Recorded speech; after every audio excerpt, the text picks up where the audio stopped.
আমাৰ বাহিৰৰ দেশৰ পৰা আহিছে নেপাল, ভূটান, শ্ৰীলংকা, বাংলাদেশ আৰু USA পৰা এজন আহিছে। শ্ৰীলংকাৰ পৰা আমাৰ 8জন প্লেয়াৰ আহিছে আৰু টোটেল 12জন প্লেয়াৰ আহিছে বাহিৰৰ পৰা ফৰেনৰ পৰা আৰু বাকী অসমৰ আৰু কেলকাতা, দিল্লী, চণ্ডীগড়, মহাৰাষ্ট্ৰ এইবোৰ ৰাজ্যৰ পৰা আমাৰ ইয়ালৈ আহিছে। হয়, আমাৰ 350 আমাৰ প্লেয়াৰ্ছ হৈছে সৰ্বমুঠ। হয়, টোটেল আমাৰ 10 ৰাউণ্ডছ 10টা ৰাউণ্ডত হয় ফাইনেল ৰাউণ্ড হ'ব আৰু 31 তাৰিখে আমাৰ প্ৰাইজ ডিষ্ট্ৰিবিউশ্যন হ'ব 4টা বজাত। হয়, আমাৰ হাইষ্ট প্ৰাইজ হ'ল 70,000, ছেকেণ্ড প্ৰাইজ 50,000 আৰু থাৰ্ড প্ৰাইজ 35,000। আমি আগতে 2খন আন্তঃৰাষ্ট্ৰীয় খেল পাতিছোঁ আৰু এইখন আমাৰ থাৰ্ড চাকতম বুলি কয়। এইখনৰ পৰিকল্পনা আমি এমাহমানৰ পৰা আমি জড়িত হৈ থাকোঁ আৰু এমাহমানৰ পৰা আমি ঘৰলৈও যোৱা নহয়, আমি একদম টোপনি ক্ষতি কৰি আমাৰ এটা গ্ৰুপ আছে, আমাৰ এখন অৰ্গেনাইজেশ্যন কমিটি আছে। আমাৰ অৰূপ নাথ তেখেত প্ৰেচিডেণ্ট আৰু মৃন্ময় হাজৰিকা ডাঙৰীয়া আমাৰ SBM ছ'চাইটিৰ প্ৰেচিডেণ্ট হয়। প্ৰথম কথা, আমি খেলাখন আচলতে এইখন আমাৰ থাৰ্ড চকতম। আমি যোৱা বছৰ ফাৰ্ষ্ট আৰু ছেকেণ্ডখন পাতিছিলোঁ। আমাৰ পৰিকল্পনাটো আমাৰ বহুত দিনেই লাগিছে, 6 মাহমানৰ পৰাই পৰিকল্পনা, কিন্তু লাষ্ট 1 মাহ ধৰি আমাৰ যথেষ্ট কষ্টৰ কৰি আমি এইখন টুৰ্ণামেণ্টখন কৰিছোঁ।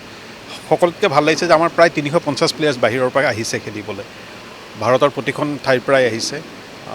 দেন আপোনাৰ বাহিৰৰ 4খন দেশৰ প্লেয়াৰ আহিছে। সেইটো আমাৰ কাৰণে বহুত ডাঙৰ কথা। আচলতে আমি এইটো কাৰণে আমি এখন নৰ্মছ খেলা হৈ গৈছে খেলাখন। ইয়াত বহুত সৰু ল'ৰা ছোৱালীয়েও খেলিছে, গুৱাহাটীৰ বহুত সৰু সৰু ল'ৰা ছোৱালীয়ে খেলিছে। ইয়াত তেওঁলোকে স্ক'প পাব ভাল ডাঙৰ প্লেয়াৰৰ লগত খেলিবলৈ। খেলাখনত আমি এইবাৰ আমাৰ চিফ আৰ্বিটৰ যিজন আহিছে তেখেত হ'ল আপোনাৰ ইণ্ডিয়াৰ one of the best arbiter Basanta sir. তেখেতে আপোনাৰ বহুত কষ্ট কৰি আহিছে। আচলতে তেখেতৰ বিজি ছিলত আমাক তাত চিফ আৰ্বিটৰ হ'বলৈ তেওঁ আহিছে। সেইটো আমাৰ কাৰণে বহুত ভাগ্যৰ কথা। প্ৰথম কথা হ'ল যে অসমত আজি দবাৰ যি মানে খেলুৱৈসকলৰ যি এটা মানসিকতা এটা সুস্থভাৱে হৈ উঠিছে, এইকাৰণেই যে জনপ্ৰিয় মুখ্যমন্ত্ৰী ডক্টৰ হিমন্ত বিশ্ব শৰ্মা ডাঙৰীয়াই এই দবা মানে খেল মহাৰণটোত অন্তৰ্ভুক্ত কৰিছে খেলখন। 1 নম্বৰ। 2 নম্বৰ হৈছে পাঠ্যক্ৰমত অন্তৰ্ভুক্ত। এই দুটা বস্তু হোৱাৰ লগে লগে আৰু খেলুৱৈসকলে ভাবিছে যে আমি ভালকৈ খেলিলে গ্ৰেণ্ড মাষ্টাৰ হ'ব পাৰিলে আমি ভৱিষ্যতৰ কাৰণে আমাৰ বাট মুকলি থাকিব যিকোনো ক্ষেত্ৰতে, একাডেমিয়ে খোলক বা চৰকাৰী সংস্থাপনেই হওক, চব ক্ষেত্ৰত। আৰু আমাৰ যি মানে চকতম যি থাৰ্ড যিখন খেলা ইণ্টাৰনেশ্যনেল ফিডে ৰেটিং, তেওঁলোকে প্ৰতি বছৰে পাতে, এবাৰ তৃতীয়। বহুত কষ্ট কৰি কেনে খেলখন মানে অনুষ্ঠিত কৰিছে। ইয়াত আপোনাৰ শ্ৰীলংকা, বাংলাদেশ, নেপাল, ভূটান আৰু আমাৰ বিভিন্ন ৰাজ্যৰ খেলুৱৈসকল আহিছে আৰু ইণ্টাৰনেশ্যনেল মাষ্টাৰ খেলুৱৈসকল আহিছে। বিশেষকৈ কম বয়সীয়া শিশু ছাত্ৰ ছাত্ৰীসকলেও খেল খেলিছে। ভৱিষ্যতে দবা খেলখনে যিহেতুকে 2036ত দবা খেলখনৰ মানে অন্তৰ্ভুক্ত হ'বলৈ গৈ আছে, অলিম্পিক ভাৰতবৰ্ষত হ'ব নৰেন্দ্ৰ মোদী ডাঙৰীয়াৰ নেতৃত্বত।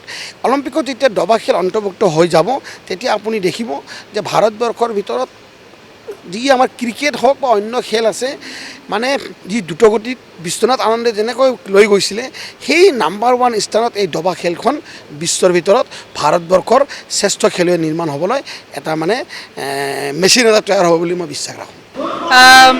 अभी अगर देखा जाए तो स्पोर्ट्स बहुत आगे चला गया है, B it in any discipline. और खेल महारण में स्पेसिफिकली इस साल हम लोग ने चेस भी रखा था, लेकिन आज आके देखा है कि ये जब इंटरनेशनल लेवल में हो रहा है, बहुत सारा बाहर से भी आके खेला है। जस्ट प्रायर टू हमारा खेल महारण ये कंपटीशन हो रहा है, और इसमें भी देखा जाए तो जो खेल महारण में कंपटीशन में लेवल पे आ गया है, उन लोग भी यहाँ में पार्टिसिपेट किया है। सो बहुत ही अच्छा लगा कि it's a good vibe that grows across the state of Assam and throughout the world कि हमारा असम अभी कुछ ना कुछ खेल के लिए हो सकता है। 2-3 दिन पहले नेशनल अंडर-23 नेशनल बास्केटबॉल हुआ था, बहुत ही अच्छा से हुआ है। आज हमारा ये चेस हो रहा है। अब देखा जाए तो कुछ ना कुछ खेल हमारा तरफ से फ्रॉम द गवर्नमेंट साइड ये हो।